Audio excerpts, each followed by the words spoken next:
السلام علیکم ورحمۃ اللہ وبرکاتہ۔ وعلیکم السلام ورحمۃ الحمدللہ اللہ وبرکاتہ۔ آج کی ہماری یہ محفل عید قربان میں قربانی سے متعلق ہے، کیونکہ جب جب قربانی آتی ہے تو لوگوں کے طرح طرح کے اعتراضات بھی اٹھتے ہیں، اور بولے والے مسلمانوں کو جو ہے ہر طریقے سے گمراہ کرنے کی کوشش۔ عید قربان میں قربانی کے نام پر یہ کہہ کر لوگوں کو گمراہ کیا جاتا ہے کہ بھئی یہ جو ہے بے زبان کو ستانا ہے اور بے زبان پر جو ہے ظلم کرنا ہے۔ ملحدین طرح طرح کے جو ہے اعتراضات داغتے ہیں اس متعلق، اور یہاں تک کا کہتے ہیں کہ اس سے بہتر ہے کہ بھئی غریب کی مدد کر دی جائے۔ انشاءاللہ الرحمن آج کی یہ محفل انہی سوالوں کے متعلق ہے جو عید قربان پر اٹھائے جاتے ہیں، داغے جاتے ہیں، اور انشاءاللہ ہمارے ساتھ حضرت علامہ مولانا عبد المصطفیٰ سعدی ازہری صاحب مصر سے، اور مولانا حافظ ابن جنید صاحب پاکستان سے، یہ ان اعتراضات کے جواب دیں گے جو خاص طور پر عید قربان کے اندر کیے جاتے ہیں اور لوگوں کو گمراہ کرنے کی کوشش کی جاتی ہے۔ میں سب سے پہلے علامہ عبد المصطفیٰ ازہری صاحب سے سوال کرنا چاہوں گا کہ لوگوں کے ذہن میں حضرت ایک بات یہ بٹھائی جاتی ہے کہ قربانی کا جو یہ تصور ہے یہ صرف اسلام میں ہے، تو کیا حضرت کیا قربانی کا تصور صرف اسلام کے اندر ہے، یا اس کے علاوہ بھی قربانی کا جو تصور ہے دوسرے ادیان میں بھی موجود ہے، یا صرف اسلام ہی ایک ایسا مذہب ہے جس میں قربانی کا تصور ہے؟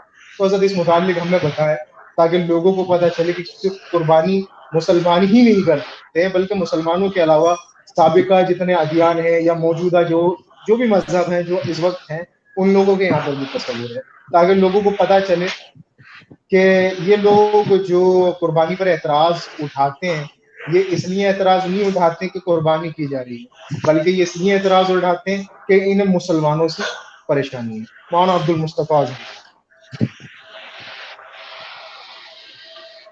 الحمد للہ الذی من علینا برسولہ وہدانا الیہ بسواء سبیلہ وامرنا بتعظیمہ وتوقیرہ وتبجیلہ وفرض علی کل مؤمن ان یکون احب الیہ من والدہ وولدہ وخلیلہ وصلی اللہ وسلم وبارک بجمیع صلواتہ وتسلیماتہ وبرکاتہ علی سیدنا ومولانا محمد وعلی آلہ وصحبہ اجمعین۔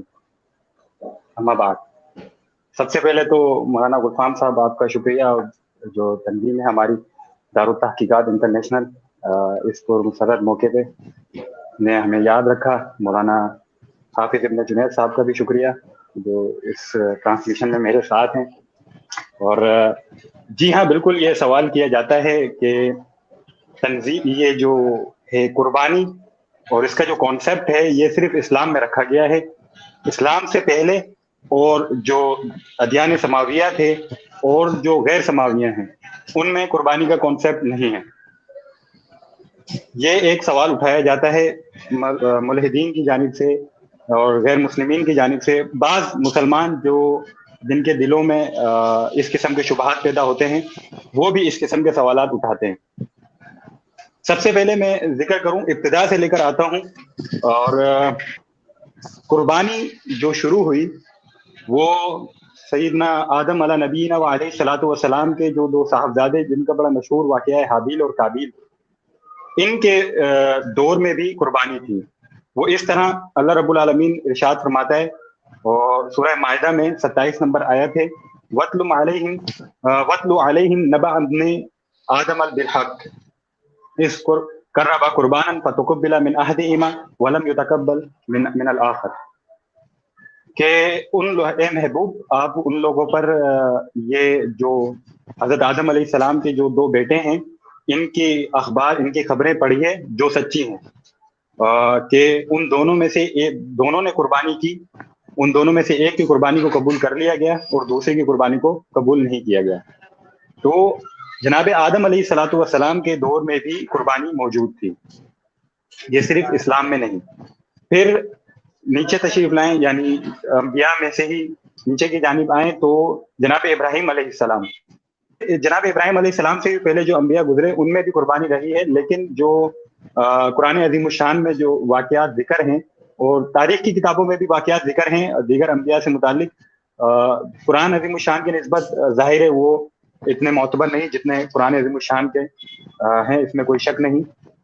تو جناب ابراہیم علیہ الصلوۃ والسلام کی قربانی کا واقعہ ہے، جناب والسلام کی قربانی کا واقعہ ہے، جناب موسیٰ علیہ الصلوۃ والسلام کے لیے فرمایا گیا قرآن میں وَإِذْ قَالَ مُوسَىٰ لِقَوْمِهِ یا قومی ان اللہ یامرکم ان تذبحوا بقرۃ۔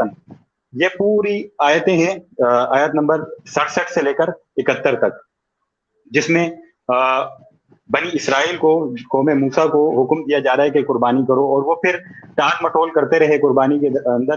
یہ کسی پہ بھی چھپا ہوا نہیں ہے یہ واقعہ۔ تو قربانی کا تصور صرف اور صرف اسلام میں نہیں بلکہ اسلام سے پہلے جو ادیان سماویہ ہیں ان میں بھی قربانی کا تصور موجود رہا ہے۔ غیر سماویہ ان میں بھی قربانی ہوتی رہی ہے، جنہیں مختلف ناموں سے ذکر کیا جاتا ہے اور نام دیے جاتے ہیں ان کے۔ وہ جیسے آپ دیکھیں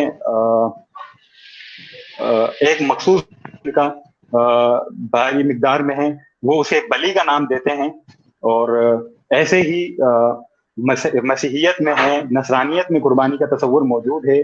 خاص طور پر آپ عید نیروز کو لیں، شم النسیم کو لیں، یا آپ 25 دسمبر کو کرسمس ڈے کو لیں، اور 1 جنوری اس کو لیں، یعنی نیو ایئر کو لیں، تو ان میں خاص قسم سے قربانی کی جاتی ہے، خاص طریقے سے قربانی کی جاتی ہے۔ شم نسیم ہے، نیروز ہے، عید نیروز ہے، اس میں خاص طور پر مچھلیوں کو پکایا جاتا ہے، ایک خاص قسم کی مچھلی ہے، اسے پکا کر تقسیم کیا جاتا ہے اور کھاتے ہیں۔ اور کرسمس کو لیں تو کرسمس پہ عیسائیوں کا ایک ثقافتی طریقہ ہے، وہ یہ ہے کہ یہ ٹرکش ایک مرغی ہے، مرغی کی ایک قسم ہے، ترکی مرغی اسے کہتے ہیں، مجھے معلوم نہیں اور دیگر لوگ اسے کیا کہتے ہیں، یہاں اس کو اسی نام سے پکارا جاتا ہے۔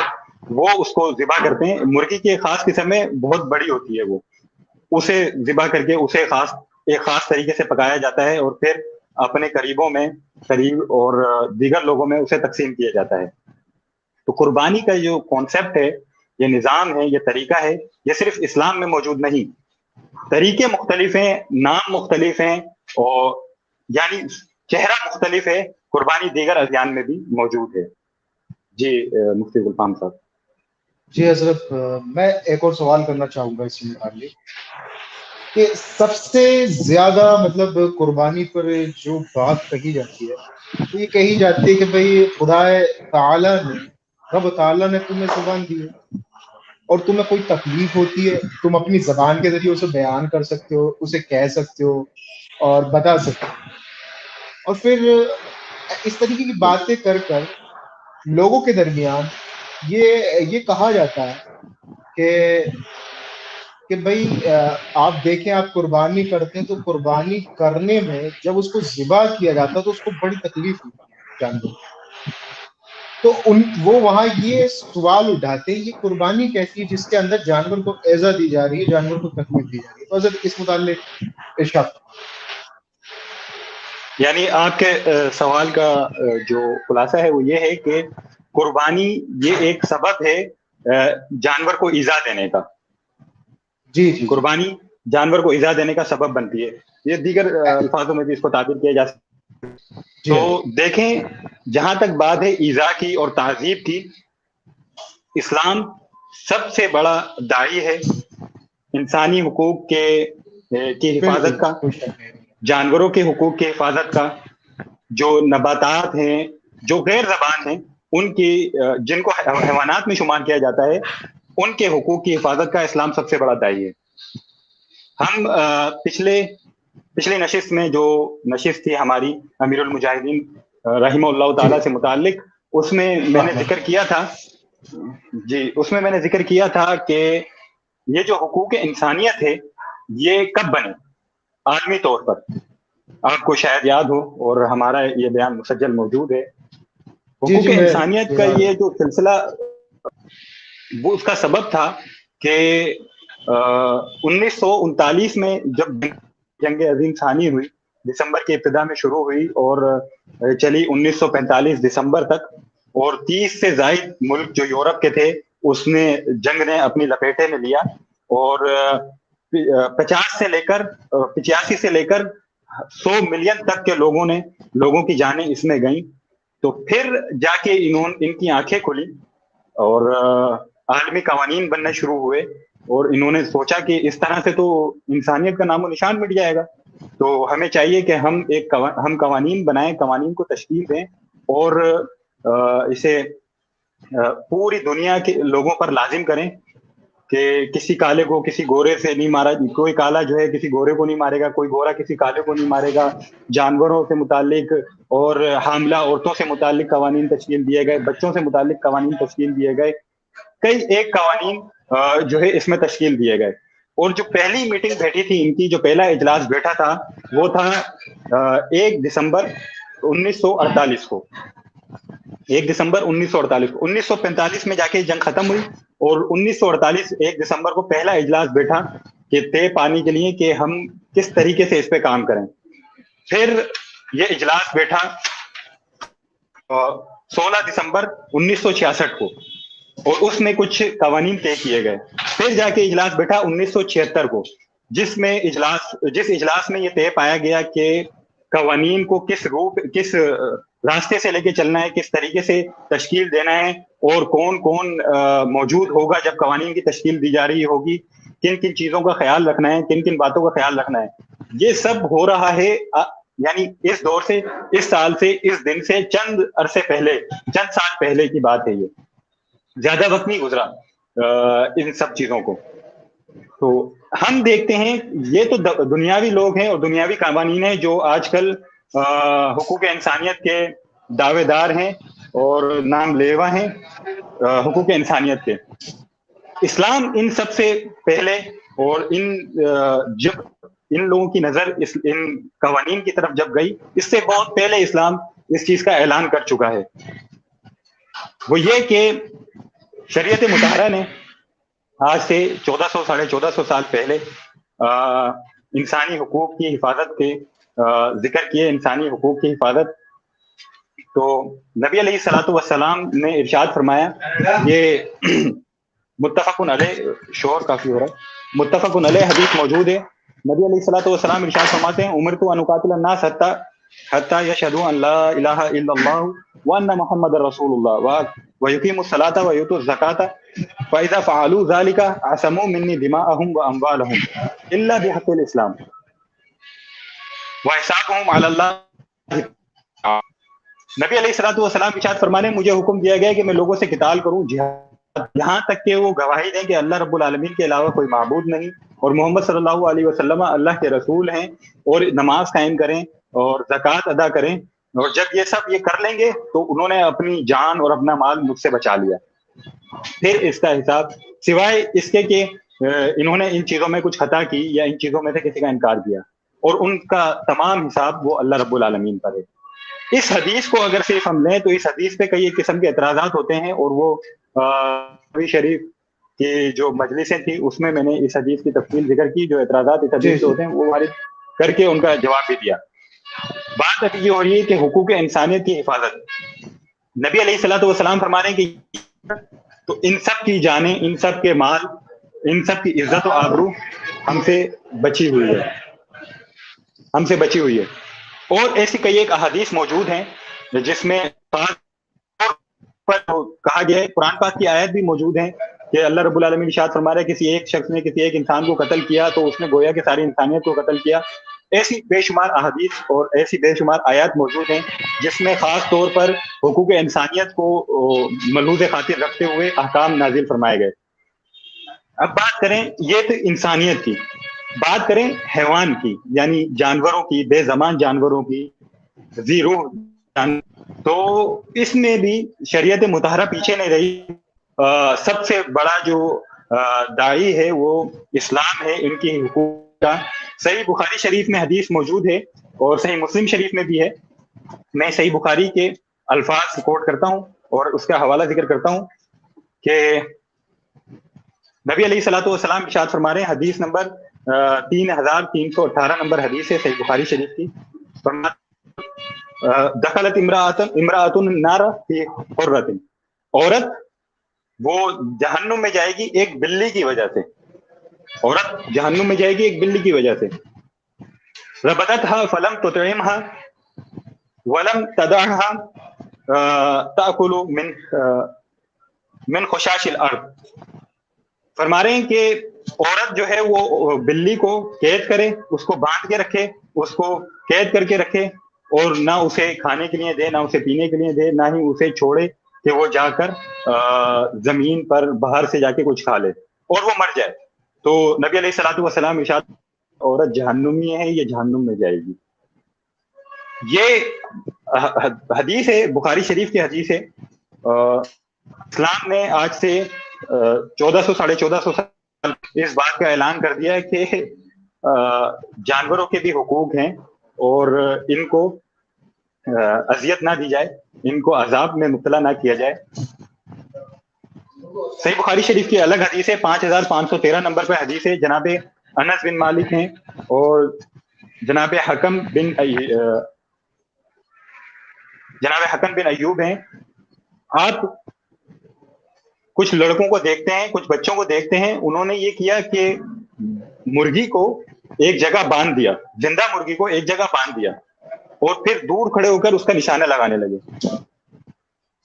زندہ مرغی کو ایک جگہ باندھ کر دور کھڑے ہو کے اس کا نشانہ لگانے لگے۔ تو جناب انس بن مالک فرمانے لگے، نہى النبی علیہ الصلوۃ والسلام ان تصبر البہائم، کہ والسلام نے اس طرح سے نشانہ لگانے کو، اس طرح سے نشانہ بنانے کو منع فرمایا ہے۔ اور جناب عبداللہ بن عمر رضی اللہ عنہ کی بھی حدیث موجود ہے، آپ سختی فرمائی، کچھ لڑکوں کو دیکھا وہ یہ کام کر رہے ہیں، شریف میں حدیث موجود ہے، آپ نے دیکھا کہ کچھ لڑکے اس طرح کے کام کر رہے ہیں کہ ایک مرغی کو نشانہ بنائے ہوئے ہیں اور تیر اندازی سے اس پہ تیر داغ رہے ہیں۔ تو جب بچوں نے دیکھا کہ ابن عمر تشریف لا رہے ہیں تو وہ بھاگ گئے۔ جناب ابن عمر رضی اللہ عنہ دیکھتے ہیں کیا کیا، یہ کس نے کیا؟ تو کہا گیا کہ یہ بچوں کی حرکت ہے۔ آپ نے فرمایا، نبی السلام نے ایسا کرنے والوں پر لعنت فرمائی ہے، ایسا کرنے والوں کو لعنتی قرار دیا گیا ہے اسلام میں۔ یہ جانوروں کے حقوق ہیں۔ ایسی بے شمار احادیث ہیں جس میں صحیح مسلم کی حدیث ہے، لا تتخذوا شیئا فیہ روح غردا، کسی ایسی چیز کو نشانہ نہ بناؤ جو ذی روح ہو، روح والی ہو، یعنی تیر اندازی میں، نشانہ بازی میں آپ کسی ایسی چیز کو سامنے نہ رکھو اور اس پہ نشانہ نہ داغو جس میں روحوں کو، کسی بھی ایسی چیز کو جس میں روح موجود ہے اس کو نشان اندازی کے لیے اختیار نہیں کیا جا سکتا۔ صحیح موجود ہے احادیث میں، سنن نسائی میں بھی موجود ہے، اور سنن نسائی میں یہ الفاظ ہیں کہ نبی علیہ الصلوۃ والسلام نے لعنت فرمائی ہے ایسے لوگوں پر جو ذی روح چیزوں کو اپنے نشانے پہ لائیں اور ان پر نشانہ لگائیں۔ یہ ہے تعذیب سے متعلق، کہ جانوروں کو تعذیب دی جائے، فلاں کام کیا جائے، فلاں کام کیا جائے۔ اب چلتے ہیں جانوروں کے ذبح میں ہے ایذا ہے یا نہیں ہے۔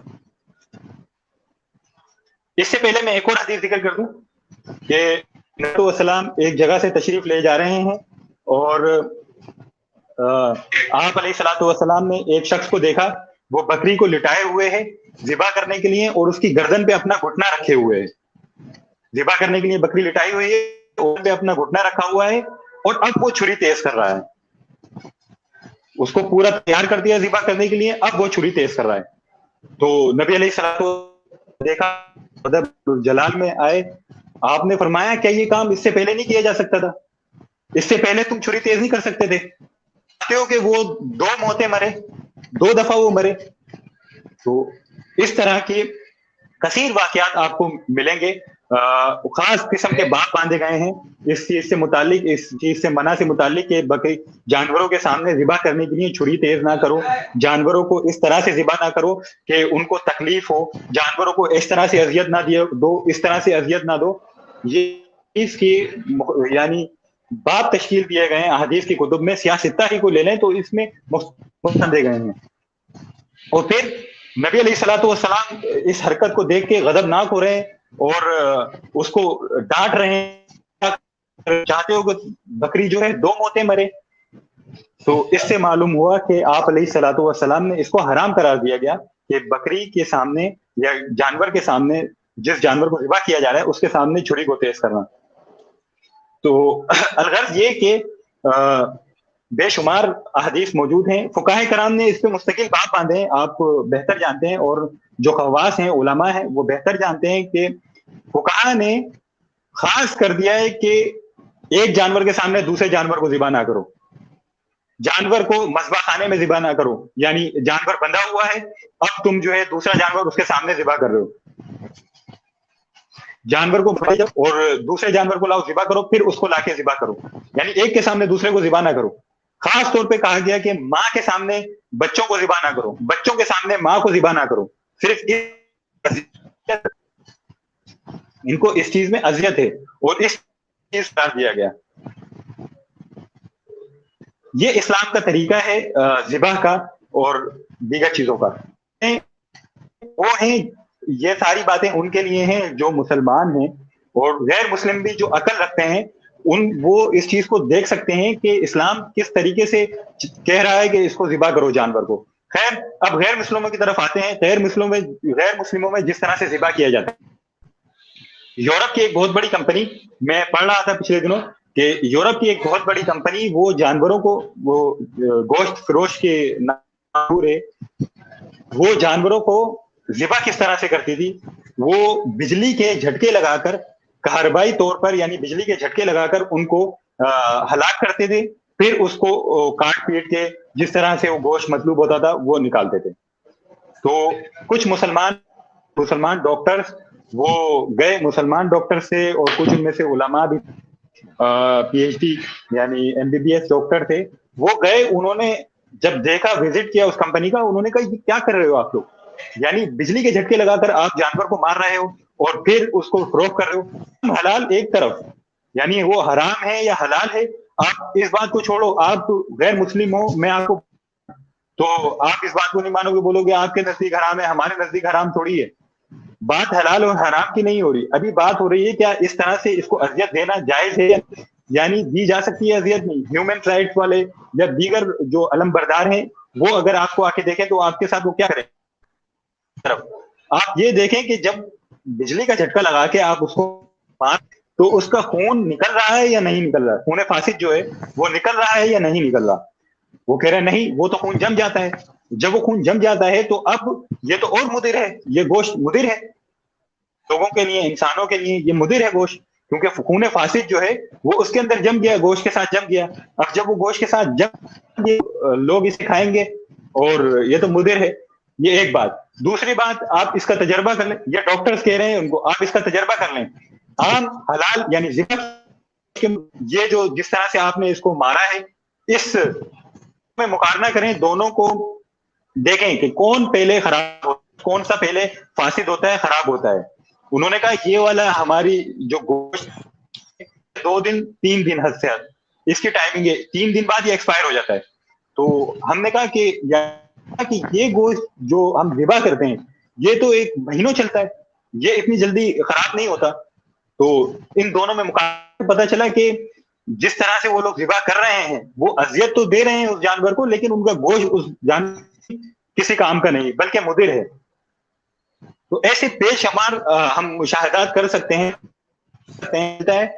کہ جانوروں کو ذبح کرنے کا جو طریقہ ہمارے نزدیک ہے یہ زیادہ مناسب ہے دیگر کی نسبت. یعنی آپ اسے گولی مار کے ذبح کر رہے ہیں, جب گولی مار, جو گولی لگنے کی جگہ ہے وہاں سے جتنا خون نکلا, بس اس کے بعد باقی خون کیا گوشت کے اندر وہ اب مضر ہے.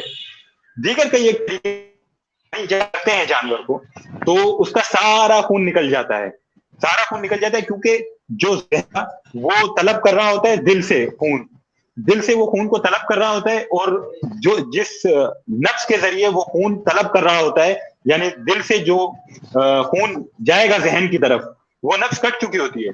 جب وہ نفس کٹ چکی ہوتی ہے تو اس سے سارا خون نکل جاتا ہے. تو یہ طریقہ ہے ذبح کا, جو کانسیپٹ ہے یہ آسان اور زیادہ رحیمانہ کانسیپٹ ہے ذبح کرنے کا, بنسبت دیگر ادیان کے جس طرح سے ہندوستان میں ذبح کیا جاتا ہے، جس طرح سے یورپی ممالک میں، امریکہ وغیرہ میں ذبح کیا جاتا ہے جانور کو، ہمارا طریقہ رحیم، یعنی اس کو کیا کس الفاظ میں کہ زیادہ رحیم ہے ہمارا طریقہ، شاندار کہیں، یعنی زیادہ رحمت والا ہمارا طریقہ ہے جانور کو بنسبت دیگر کے کہ وہ تڑپ تڑپ کے مرتا ہے جانور.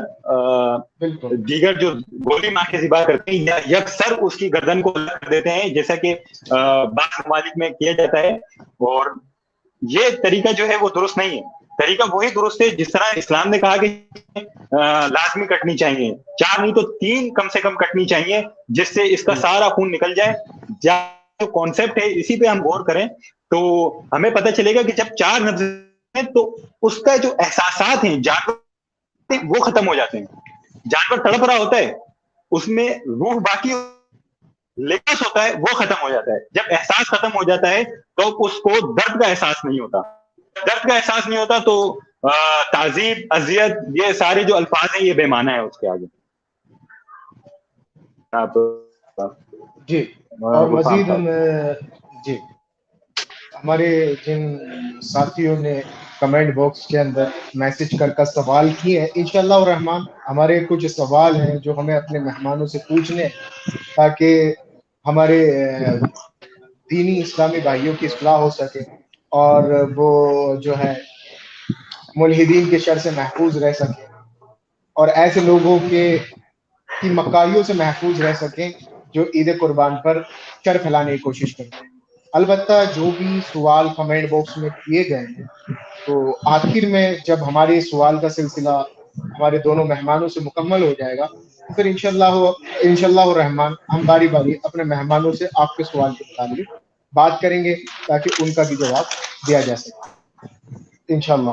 اب میں ہمارے مولانا حافظ ابن جنید صاحب سے سوال کرنا چاہوں گا کہ حضرت جب قربانی آتی ہے تو ایام قربانی میں خاص طور پر لوگ جانور خریدتے ہیں، بہت سارے لوگ جانور خریدتے ہیں، تو کسی کا کچھ مقصد ہوتا ہے جانور خریدنے کا، اور کچھ لوگ ایسے بھی ہوتے ہیں کہ جب وہ قربانی کے لیے جانور خریدتے ہیں تو ان کے اندر جو ہے نا پہلے سے ہے نا یہ سوچ ان کے ذہن میں ہوتی ہے کہ بھائی میں نے نا پائے جو ہے نا بنوانے ہیں، میں نے اتنا گوشت روک کے ہے نا اس کے کباب بنوانے ہیں، میں نے اتنا گوشت اس کو یہ کرنا ہے، میں نے اس کا یہ کرنا ہے، کلیجی یہاں رکھنی ہے، اس کی پسلی اپنے بہن کے گھر بھیجنی، طرح طرح کی اس طریقے کی باتیں ہوتی ہیں. تو میں یہ عرض کرنا چاہوں گا کہ قربانی کا مقصد کیا، مطلب جو ہمارے اس پروگرام کا موضوع ہے یعنی فلسفہ کیا ہے قربانی کا، اصل میں اسلام ہمیں قربانی کرنے کا کیا فلسفہ دیتا ہے اور کیا مقصد بیان فرماتا ہے کہ تم قربانی کرو. تو حضرت اس متعلق آپ ہمیں بتائیں. جی الحمدللہ رب العالمین والصلاة والسلام علی رسولہ الکریم، اما بعد فاعوذ باللہ من الشیطان الرجیم، بسم اللہ الرحمن الرحیم. جی قبلہ، سب سے پہلے میں آپ کو مبارکباد پیش کرتا ہوں اس سیشن کے متعلق اور اظہری صاحب کو خوش آمدید بھی کہتا ہوں. ماشاءاللہ آپ نے اپنا وقت عنایت فرمایا. دوسری چیز جو آپ نے سوال پوچھا، قربانی جو ہے یہ اصل لفظ ہے قربان، ٹھیک ہے. قربان اس کا اصل لفظ ہے اور اس کا جو مادہ ہے وہ ہے قاف را با، جس کے لغت میں میننگ اگر دیکھے جائیں تو وہ ہمیں ملیں گے کہ قربت کا ذریعہ، قربت حاصل کرنے کا ذریعہ. اور اصطلاح میں اس کو دیکھا جائے تو ایسا طریقہ جس کے ساتھ اپنی انسیت رکھنے والی چیز کو بطور نذرانہ پیش کر دینا، یعنی ایسی چیز جس کے اوپر انسان مرتا ہے، جس کے ساتھ بہت زیادہ لگاؤ ہوتا ہے، ایسی چیز کو قربان کر دینا. کس کے لیے؟ صرف اور صرف اللہ کی رضا کے لیے اس کو قربانی کہا جاتا ہے، ٹھیک ہے. تو جیسے کہ میں نے پہلے عرض کیا کہ اصل لفظ ہے قربان، اس کو اردو میں منتقل کر کے قربانی کر دیا گیا، اصل لفظ قربان ہی ہے. جی اب جیسے کہ پہلے اظہری صاحب نے بیان کر دیا کہ یہ پچھلے ادیان میں بھی قربانی ہوتی رہی ہے، یہ کوئی آج کی نئی چیز نہیں. کیوں؟ کیونکہ پہلے انبیاء پر بھی وحی آتی رہی اور ان پر بھی احکام نازل ہوتے رہے اور ان کو بھی اللہ کی قربت کے ذریعے بتائے جاتے رہے کہ اللہ کی قربت کا یہ ذریعہ ہے۔ اگر آپ تھوڑی سی وضاحت میں جانا چاہیں تو میں ایک دو حوالہ جات بھی آپ کے سامنے رکھوں گا۔ بالکل مثال کے طور پر یہودیوں کی بڑی کتاب ہے تاریخ کی کتاب، بلکہ تورات کے بعد سمجھ لیں ان کی سب سے بڑی کتاب جو ہے وہ تالمود ہے، ٹھیک ہے۔ اس کے علاوہ تالمود کے علاوہ اگر ان کی کتاب مشنا کو دیکھ لیں، دی مشنا، دی ہالی مشنا اس کا نام ہے انگلش میں، ایسے اصل عبرانی ہے۔ یہ مشنا ایسی کتاب ہے جو کہ اصل جو تورات ہے اس کی تشریح یا تفسیر کہہ لیں، ٹھیک ہے۔ اس کے علاوہ جب آپ عیسائیوں کو دیکھتے ہیں تو عیسائیوں کی آج کل کتاب ہے بائبل، اور بائبل کے اندر دو عہد نامے ہیں، ایک عہد نامہ عتیق ہے، ایک عہد نامہ جدید ہے۔ جو عہد نامہ عتیق ہے وہ تورات کے متعلق ہے، اور اس کے علاوہ عیسائیوں کے ایک پادری ہیں پاکستان کے، ان کا نام ہے فادر ایمانوئل، یہاں پہ ہمارے صادقی کے ہیں، انہوں نے بھی ایک کتاب لکھی ہے، اس کتاب کا نام ہے فسا سے پاشکا تک۔ یہ جتنی کتابوں کے میں نے نام لیے، ان سب کتابوں کے اندر ایک چیز کا ذکر ہے، وہ ہے عید فسا۔ عید فسا کیا ہے؟ یہ یہودیوں کی ایک عید ہے، اور اس عید کا جب آپ مطالعہ کرتے ہیں اور اس کی تاریخ، اس کی ہسٹری کو سٹڈی کرتے ہیں تو آپ کو اس چیز کے بارے میں پتا چلے گا کہ پہلے زمانے میں یہ جو یہودی عید فسا منایا کرتے تھے تو اس کا طریقہ کار یہ ہوتا تھا کہ اپنی قربانی کو لا کر یہ میدان میں رکھ دیا کرتے تھے، اور ایک آگ آیا کرتی تھی جو اس جانور کو جلا کر بسم کر دیتی تھی، اس کے بعد پتا چلتا تھا کہ یہ قربانی جو ہے قبول ہوئی ہے یا نہیں ہوئی۔ یہ پرانا طریقہ کار تھا۔ جو مین بنیادی ہمارا یہ بات کرنے کا مقصد وہ یہی ہے کہ پہلے ادیان میں بھی ایسے احکامات نازل ہوتے رہے ہیں کہ جن کے ساتھ اللہ کی قربت کو حاصل کیا جا سکے۔ اب اگلی بات آ جائے قربانی جو ہے یہ اس کا فلسفہ کیا ہے؟ تو اصل چیز جو ہوتی ہے وہ یہ نہیں ہے کہ جانور کو ذبح کرنا، اصل چیز جو ہے اگر آپ اس کی طرف دیکھیں گے تو پھر آپ اس کے فلسفے کو سمجھ سکیں گے۔ ایک بات مجھے بتائیں یار، قربانی میں کرتا ہوں، گوشت میں کھاتا ہوں، کھال بھی سمجھے میں ہی ایک طرف سے استعمال کرتا ہوں، کیونکہ اس کا لیدر کا جو ہے جوتے وغیرہ وہ سارے ہمارے لیے بنتے ہیں نا، جیکٹیں وغیرہ، یعنی اس کے ہر چیز سے فائدہ میں اٹھاتا ہوں، اس کے سیری پائی بھی میں ہی کھاتا ہوں، جیسے کہ وہ پہلے ہی ذہن بنا لیتے ہیں کہ جناب میں ایسے کھاؤں گا، جبکہ مقصود جو ہے اللہ کی رضا ہونی چاہیے، مقصود اللہ کی رضا ہونی چاہیے۔ یہ پہلے سے اگر ذہن بنا لینا کہ جناب ایسے میں کروں گا، یہ ایسے کرنا، یہ چیزیں جو ہیں فرویات میں شامل ہو جاتی ہیں۔ اچھا، مین مقصد کیا ہے کہ اصل جو مقصد، اصل جو فلسفہ ہے نا قربانی کا ہے وہ ہے حکم کی تعمیل کرنا۔ سنت ابراہیمی کا مطلب یہ نہیں ہے کہ جانور لا کر ذبح کر دیا، سنت ابراہیمی ہمیں یہ درس دیتی ہے کہ اللہ کا حکم آ گیا بس تم تعمیل کر دو، اس کے آگے عقل کے جو ترازو ہے اس کو ہم نہیں لے کے آئیں گے جناب کہ قربانی جو ہے جانور کی کریں گے تو اس کے اوپر تشدد ہوگا، یہ ہوگا۔ قربانی کا اصل فلسفہ یہ ہے، یہی مین پوائنٹ ہے کہ اللہ کے حکم کی تعمیل کرنا۔ جب حکم ربانی آ گیا تو عقل کو دہرانے کی کوئی صورت نہیں بچتی۔ اسی لیے ہم تو ایک جانور ذبح کرنے کے لیے اتنے اعتراضات جناب کرتے ہیں، تو وہ بھی تو تھے جنہوں نے اپنا بیٹا تیار کر دیا تھا، اپنا بیٹا پیش کر دیا قربانی کے لیے۔ تو اصل مقصد قربانی کرنا ادھر بھی نہیں تھا، ادھر بھی مقصد کیا تھا؟ اللہ کے حکم کی تعمیل کرنا۔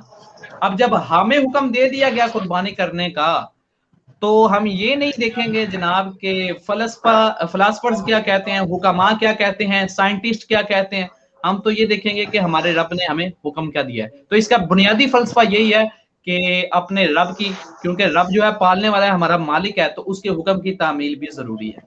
جی میں فرقے سے عرض کر دوں کہ ہمارے جن بھائیوں نے کمنٹ میں سوال کیا ہے انشاءاللہ ان کا جواب دیا جائے گا، بے فکر رہیں آپ، پریشان نہ ہوں۔ ابھی جو اعتراضات کیے جاتے ہیں ان کے متعلق ہم اپنے مہمانوں سے گفتگو کریں گے، لاسٹ میں آپ کے جو سوال ہیں ان کا جواب دے دیا جائے گا۔ جی قبلہ، اگر چاہیں تو ساتھ ساتھ آپ ان کے سوال بھی رکھتے جائیں، جہاں ایک سوال ہوگا وہیں دوسرے کے اوپر بھی ہم دیکھ لیں گے انشاءاللہ۔ ٹھیک انشاءاللہ میں نیکسٹ سوال میں ان کے بھی سوال رکھوں گا، ورنہ مطلب کیونکہ ہمارے پاس بھی سوالوں کی جو فہرست ہے وہ کافی طویل ہے، اور یہ سوال جو ہے مطلب بہت ضروری ہے اور ان کا جاننا بھی ضروری ہے. باقی جی جی جو بھی سوال ہے ان کے جواب انشاءاللہ دے دیے جائیں گے لاسٹ میں، تاکہ اطمینان سے ان کے سوال، ان کے جوابوں کی طرف جو ہے انہیں توجہ دلائی جا سکے. میرا ایک اور سوال ہے علامہ اظہری صاحب سے کہ قربانی کے ایام میں خاص طور پر لوگوں کو یہ ذہن بنایا جاتا ہے، وہ لوگ جو لبرل قسم کے ہوتے ہیں، آزاد خیالات کے ہوتے ہیں نا، وہ لوگوں کا ذہن بناتے ہیں کہ بھئی کیک کاٹ لو یا کچھ اور کر لو. تو میں مطلب یہ پوچھنا چاہوں گا کہ ایام قربانی میں کیا حضرت قربانی کا کوئی نعم البدل ہے، مثلا صدقہ یا اور کچھ جس کے ذریعے جو ہے ایک جان کو محفوظ کیا جا سکے؟ اس متعلق آپ ارشاد کریں. الرحمن الرحیم. یعنی کی جگہ صدقہ و خیرات کر لیں یا ایسا کر لیں کہ جس سے قربانی جو ہے وہ قربانی کا ہم کہیں اور لگا دیں قربانی کے پیسے اور جانور کی جان. تو اس کے دو سکتے ہیں، دو جواب بن سکتے ہیں. تو حالت یہ جو سوال ہے یہ مسلمان نہیں. اگر تو یہ مسلمان تو اس کے لیے کافی ہوگا، جیسا کہ حافظ ابن جنید کہ یہ امر جو ہے قربانی یہ امر تعبدی کہ رب العالمین نے فرما دیا قربانی کرو، تو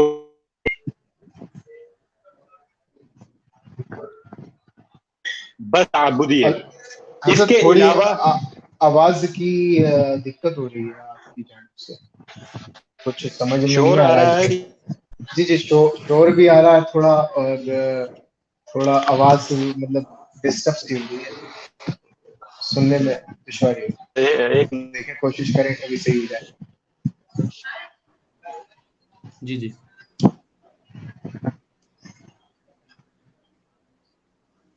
چلیں آپ آگے اگلا سوال لے لیں تاکہ وقت جو ہے نا اس کا زیادہ. ہاں بالکل اتنے اظہری صاحب اپنی طرف جو ہے نا بہتر کرنے کی کوشش کریں. جی میں ایک اور سوال جو ہے اب مناسب ہے. جی حضرت آپ صحیح آ رہی ہے، آپ مکمل کر لیں.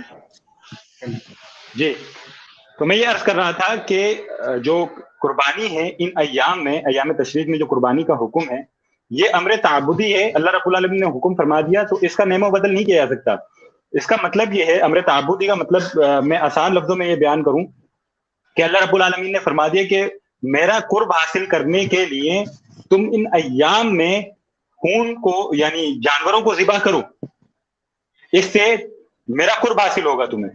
تو جب اللہ رب العالمین نے یہ فرما دیا تو اب ہم سب پر لازم ہے، جن پر قربانی واجب ہوتی ہے ان پر لازم ہے کہ وہ ان ایام میں جو حکم ہوا ہے اس کی تعمیل کریں.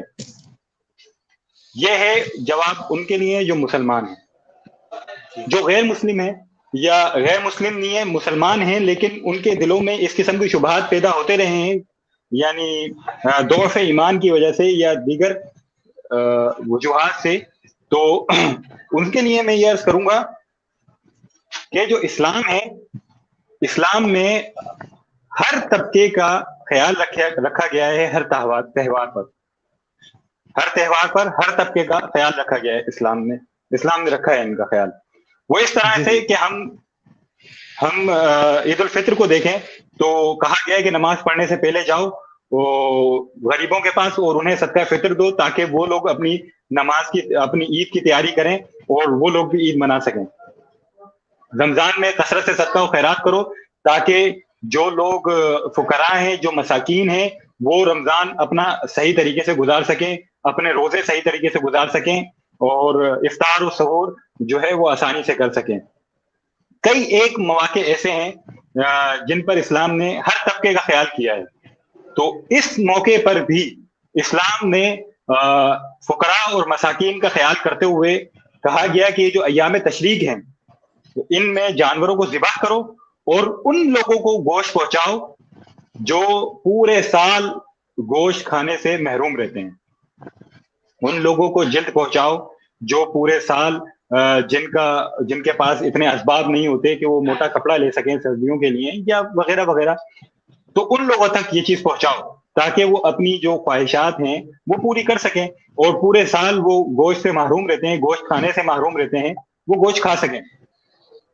صرف یہی نہیں بلکہ ہم فقہا کو دیکھیں تو فقہا میں ہمیں اکثر فقہا یہ کہتے ہوئے نظر آتے ہیں کہ گوشت کو ذخیرہ نہ کرو، ذخیرہ کرو تو اتنا کرو کہ تمہارے اہل عیال کو کافی ہو، باقی سب کا سب صدقہ کر دو۔ بعض فقہا نے کہا کہ گوشت اس پورے جانور کے 3 حصے کرو، ایک اپنے لیے ذخیرہ کرو، ایک اپنے اعزاء و اقربا میں تقسیم کرو، اور جو باقی تیسرا حصہ ہے وہ سب کا سب غریب یعنی مساکین فقراء میں تقسیم کر دو تاکہ ان کی بھی مدد ہو سکے۔ امام شافعی کو دیکھیں اور جو ان کی کتب ہے فقہاء شوافی کی کتب مشہورہ ہیں، منہاج وغیرہ، ان میں دیکھیں تو ان میں صراحتاً موجود ہے کہ ہم یہ کہتے ہیں، ہم یہ قول کرتے ہیں کہ اس کے 3 حصے کرو، ایک فلاں کو دو، ایک فلاں کو دو، ایک فلاں کو دو، لیکن ہمارے نزدیک افضل طریقہ یہ ہے کہ سب کا سب جا کے فقراء میں تقسیم کر دو، سب کا سب جا کے فقراء میں تقسیم کر دو۔ بعض فقہا نے تو یہ تک کہا کہ اپنے اعزاء و اقربا میں جو تم 3 حصے کر رہے ہو جانور کے، تو جو تمہارا اعزاء و اقربا یعنی رشتہ داروں کا جو حصہ ہے ان میں بھی ان رشتہ داروں کو دو جن کے ہاں قربانی نہیں ہوئی۔ بعض فقہا نے تو یہ تک صراحت فرمائی، اور جیسا کہ میں نے فقہاء شوافی کا ذکر کیا کہ انہوں نے سارے کے سارے گوشت کو صدقہ کرنے کا حکم دیا کہ اپنے پاس نہ رکھو، اسے صدقہ کر دو۔ تو قربانی کا جو کانسیپٹ ہے وہ کانسیپٹ یہ نہیں کہ گوشت کو ذخیرہ کیا جائے اور کھایا جائے، بس اپنے اہل و عیال کو ہی کھلایا جائے، بلکہ قربانی کا جو اصل کانسیپٹ ہے وہ یہ ہے کہ فقراء اور مسکین کا خیال رکھا جائے۔ تو میں اس کو یوں تعبیر کروں گا کہ یہ عید جو ہے یہ اصل میں عید فقراء اور مساکین کی عید ہے، کہ ان کے لیے پورے سال میں جو چیز مہیا نہیں ہے، جس چیز سے وہ محروم ہیں، ان کو ان دنوں میں وہ چیز میسر ہوگی، اور جن کی یعنی ان کا دل جس چیز کی طرف للچاتا ہے کھانے کی طرف، اللہ رب العالمین ان کو یہ نعمت سے نوازے گا۔ اور وسیلہ کیا بنیں گے؟ وسیلہ وہ لوگ بنیں گے جنہوں نے قربانی کی اور جانور کو اللہ رب العالمین کی راہ میں قربان کیا۔ جی جناب۔ جی میں ایک اور سوال ہمارے ایک چیز کی تعلیق لگاؤں گا کہ ہم جو ہے وہ نیم و بدل کر سکتے ہیں یا نہیں کر سکتے۔ اس کے ساتھ میں ایک چیز بھی جوڑوں گا کہ بطور مثال میں ایک قصہ ذکر کروں کہ ایک شخص سے، مثال کے طور پہ میں کسی جگہ پہ کام کے لیے جاتا ہوں اور کسی دکان پہ کام کے لیے جاتا ہوں، اور دکان کا مالک مجھے کہتا ہے ٹھیک ہے میں تمہیں کام پہ رکھوں گا، شرط یہ ہے کہ صبح 7 بجے سے لے کر شام 7 بجے تک تم نے دکان کھولنی ہے، ٹھیک ہے، یہ تم سے مطلوب ہے۔ اب میں یہ کروں کہ صبح 7 سے لے کر شام 7 تک، اسے 12 گھنٹے چاہیے، تو میں اپنی مرضی سے کسی بھی 12 گھنٹے میں کھول لوں۔ میں 10 بجے آؤں اور رات 10 بجے تک بیٹھوں، میں 11 بجے 12 بجے آؤں، رات 12 بجے تک بیٹھوں، رات 7 بجے سے کھولوں اور صبح 7 بجے تک، میں اپنی مرضی سے کروں، کیا مالک جو ہے وہ اس چیز سے راضی ہوگا یا نہیں ہوگا؟ مالک اس چیز سے بالکل راضی نہیں ہوگا۔ مالک کا مطلوب ہے صبح 7 سے رات 7 تک۔ ہاں میں یہ کروں کہ صبح 7 سے رات 7 تک تو کھولوں، ساتھ میں کچھ اضافہ کروں، رات 10 بجے بند کر دوں۔ تو یہ جو اوپر کا ہوگا ٹائم 7 سے لے کر رات 10، یعنی رات 7 سے لے کر 10 بجے تک کا جو ٹائم ہوگا، یہ اسے شمار کیا جائے گا اوور ٹائم۔ تو ایسے ہی ہم اگر دیکھیں قربانی کے کانسیپٹ میں، تو جو مطلوب ہے وہ ہے جانور ذبح کرنا۔ ہاں ہم اس کے ساتھ کیا کریں؟ ہم اس کے ساتھ دیگر صدقہ و خیرات بھی کریں۔ مطلب یہ ہے کہ میں پچھلے دنوں فیس بک پہ دیکھ رہا تھا، ایک شخص نے پانی کے کولر کی تصویر لگائی جو باہر رکھا ہوتا ہے، گھروں کے باہر مسجدوں میں رکھا ہوتا ہے، ٹھنڈے پانی کا کولر الیکٹرانک ہوتا ہے، اور کہا کہ جو ہے نا میں نے قربانی کے پیسوں سے یہ کولر لگا دیا، اس سے لوگوں کا جو ہے بھلا ہوگا۔ اللہ کے بندے، میں نے اس کی پروفائل چیک کی تو اس کے پاس گاڑیاں ہیں، اس کے پاس بنگلہ ہے وغیرہ وغیرہ۔ اللہ کے بندے، تو ایک گاڑی بیچ، اس سے جو ہے ذبح کر، باقی جو پیسے بچے ہیں اس سے کولر لگا۔ تو اتنی استطاعت رکھتا ہے ایسے 100 کولر لگا سکتا ہے، لیکن تو نے کرنا ہے کہ یہ ہے کہ قربانی کے جو جانور ہے اسی کے پیسے بچا کے تو نے جو ہے وہ کولر لگانا ہے۔ یہ کیا ہے؟ مطلب یہ کہ تجھ سے جو مطلوب ہے تو وہ کر، ساتھ میں جو اوپر ہوگا، جو اوور ٹائم ہوگا وہ الگ سے شمار ہوگا۔ اور ان ایام میں جو ہے عبادت، جو اللہ رب العالمین کی پسندیدہ عبادت ہے نبی علیہ الصلوۃ والسلام کے فرمان کے مطابق، وہ ہے جانور ذبح کرنا۔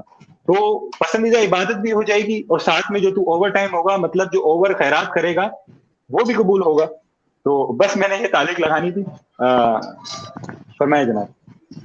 جی دوسرا سوال میرا مولانا حافظ ابن جنید صاحب سے. اس کے متعلق ایک سوال میں نے علامہ سعدی صاحب سے بھی کیا تھا. جیسے ایام قربانی آتی ہے تو اعتراض تو بھرمار ہو جاتی ہے, لوگوں کو سارا خرچہ جو ہے نا وہ جانور کے ذبح پہ ہی دکھائی دیتا ہے. کوئی کہتا میں کولر لگواؤں گا, لگوا دو. کوئی کہتا کسی غریب کو دے دو. تمہیں کاٹ نہیں ہے تو کیک کاٹ دو. ارے بولے جاندار کی جان کیوں لے؟ خیر اس پہ انشاءاللہ میں بھی چند باتیں ہیں میں عرض کروں گا. اس سے قبل میں حضرت سے یہ معلوم کرنا چاہوں گا, عموماً کیونکہ شر پسندوں کا کام تو شر پھیلانا ہے, تو وہ یہ شر پھیلاتے کہتے ہیں دیکھو اسلام میں مسلمان کتنے ظالم ہیں. ایک تو جانور کو ذبح کرتے ہیں, اس کے بعد اس کے ہاتھ پیروں کو باندھ دیتے ہیں, اس کے ہاتھ پیر باندھنے کے بعد اس کو گراتے ہیں. اس پر ہاتھ پیر باندھنا یہ ظلم, پھر گراتے ہیں, اس کے بعد اس کی گردن کاٹتے ہیں. تو یہ اس طریقے سے ظلم کر کر جانور کو جو ذبح کرنا ہے تو یہ کس طریقے سے درست ہے؟ حضرت ایسے لوگوں کے بارے میں کیا فرماتے ہیں کہ ان کا یہ کہنا کہاں تک درست ہے؟ اور پھر دوسری چیز اس کے اندر ایک اور میں یہاں عرض کر دوں, اور وہ اس طریقے کو ظلم سے تعبیر کرتے ہیں کہ بھئی اگر تمہارے ہاتھ پیر باندھ دیے جائیں اس طریقے سے اور تمہیں کاٹا جائے تو یہ ظلم ہوگا, اور جانور کیونکہ وہ بھی ایک جان ہے اور تم ایک جان کو ایک تو جان کا ضائع کر رہے ہو, دوسرا اس کے ہاتھ پیر باندھ رہے ہو, تیسرا اس کو گرا رہے ہو, 4-5 جنے پکڑ رہے ہو تاکہ وہ اٹھے نہ, پھر چوتھا یہ کہ ایک چھڑی لے کر اس کی گردن کاٹ دے. تو آپ اس کے متعلق کیا فرماتے ہیں؟ ان کا کہنا کہاں تک اور کس حد تک درست ہے اس متعلق؟ جی بسم اللہ. دیکھیں معترضین جو ہے نا ان کا اکثریت کے ساتھ زیادہ تر تعلق جو ہوتا ہے وہ ایتھیسٹ سے ہوتا ہے. لبرلزم ہو گیا, سیکولرزم, اکثریت لا دینی کی ہے اس کے اندر. جی اس طرح کے لوگ جو ہے نا ان کا اصل مقصود پتہ کیا ہوتا ہے؟ ان کا اصل مقصود ہوتا ہے مذہب سے آزادی. ٹھیک ہے, یہ آپ کو خصوصاً بالخصوص ان کو اسلام کے ساتھ زیادہ ان کو عداوت ہوتی ہے. اس کے اوپر انشاءاللہ ہم آگے چل کے پروگرام کریں گے کہ اس کی کیا وجوہات ہیں, کیونکہ ابھی وہ موضوع نہیں ہے نہ ہی محل ہے. تو انشاءاللہ اس متعلق آگے گفتگو کی جائے گی. جی انشاءاللہ وہ تو ہوتی رہے گی. تو اصل ان کا مقصود ہوتا ہے مذہب سے آزادی حاصل کرنا. تو یہ ہر وہ پوائنٹ دیکھتے ہیں کہ جس کے اوپر اعتراض بن سکے. ٹھیک ہے, پھر وہ اپنی طرف سے ایسے اعتراضات بناتے ہیں جو کہ بننے کے قابل بھی نہیں ہوتے, اور ان کو خود سے گھر کے جناب یہ اعتراض بنا کے پیش کر دیتے ہیں. اچھا اب ان کا یہ کہہ دینا جناب کہ جانوروں کو اس طرح باندھ کے اس طرح گردن پہ چھری پھیر کر اس کو اس طرح ذبح کرنا یہ تو ظلم و تشدد ہے. اب ذرا ان کا جائزہ لیتے ہیں یہ کیا کرتے ہیں. جیسے کہ قبلہ اظہری صاحب نے بھی ذکر کر دیا کہ وہ سائنٹسٹ مسلمان چند گئے یورپ میں, اور انہوں نے جا کے جب دیکھا ان سے ان کے ذبح ان کے یعنی کہ جانوروں کو ذبح کرنے کا طریقہ وہ کیا تھا کہ جناب وہ کرنٹ کا جھٹکا دیتے ہیں, کرنٹ کا جھٹکا دے کر جناب جانور کو مار دیتے ہیں. اگر یہ نہیں کرتے تو آج کل ایک انہوں نے مشین بنائی ہوئی ہے, مشین کے اوپر ایک کور ہوتا ہے باقاعدہ طور پر, جیوگرافک کی ایک اس کے اوپر رپورٹ بھی ہے, وہ بھی آپ دیکھ سکتے ہیں. تو اس کور کے اوپر جانور لٹکا ہوتا ہے اور وہ گزرتا ہے, اور آگے ایک آرا بنا ہوتا ہے, آرا نما. وہ آرا کیا کرتا ہے, وہ اس کی گردن کاٹ دیتا ہے, بالکل ہی گردن جو ہے نا وہ سائڈ پہ اتار دیتا ہے. اور اس کے علاوہ یہ گولی مار کے مارنے والا طریقہ اور بے شمار ان کے اس طرح کے طریقے ہیں. تو جب آپ سائنٹیفکلی دیکھیں تو ان کے طریقوں کو دیکھ لیں جناب. سب سے پہلے آپ یہ دیکھیں کرنٹ لگانے سے جیسے قبلہ نے پیش کیا کہ اس کا خون جو ہے منجمد ہو جاتا ہے, اور وہ انسانی صحت کے لیے کافی حد تک مضر ہے, خاص کر وہ کینسر کا سبب بنتا ہے. اور اس کے علاوہ یہ سائنٹیفک کی جو رپورٹ شائع ہوئی ہے اس کے مطابق آپ دیکھ سکتے ہیں کہ اس میں کتنی بیماریاں 10-15 بیماریاں انہوں نے گنوائی ہیں کہ جو انسان کو فوری لگ سکتی ہیں, اور وہ صرف آپ سمجھ لیں کہ ایک پلیٹ کھانے سے ہی یہ بیماریاں شروع ہو جاتی ہیں. اور سب سے زیادہ آج کل آپ دیکھیں فارماسوٹیکل یا یہ جو انڈسٹری ہیں فارمیسکس کی, یہ کثرت کے ساتھ کیوں بڑھ رہی ہیں؟ کثرت کے ساتھ نئی سے نئی میڈیسن جو ہے وہ متعارف ہو گیا, اور متعارف ہونے کے بعد جناب ایک میڈیسن کی علیحدہ سے فیکٹری بن جاتی ہے, ایک فیکٹری میں ایک ہی میڈیسن تیار ہوتی ہے. اور آپ جب میڈیکل سٹور میں جائیں تو دیکھیں کہ کتنے قسم کی میڈیسنز ہیں, تو ہر ایک کے اوپر جناب الگ الگ سے فیکٹریز ہیں. تو یہ بیماریاں کہاں سے آ رہی ہیں؟ اصل مقصود اب آئیں اسلام کے طریقے کے اوپر. اب پہلے یہ دیکھیں اسلام نے تو جناب جانوروں پر ظلم نہیں بلکہ جانوروں کے لیے بھی حقوق لکھے ہوئے ہیں. اب ذبح کرنے کے لیے بھی جناب اصول و ضوابط قائم کر دیے.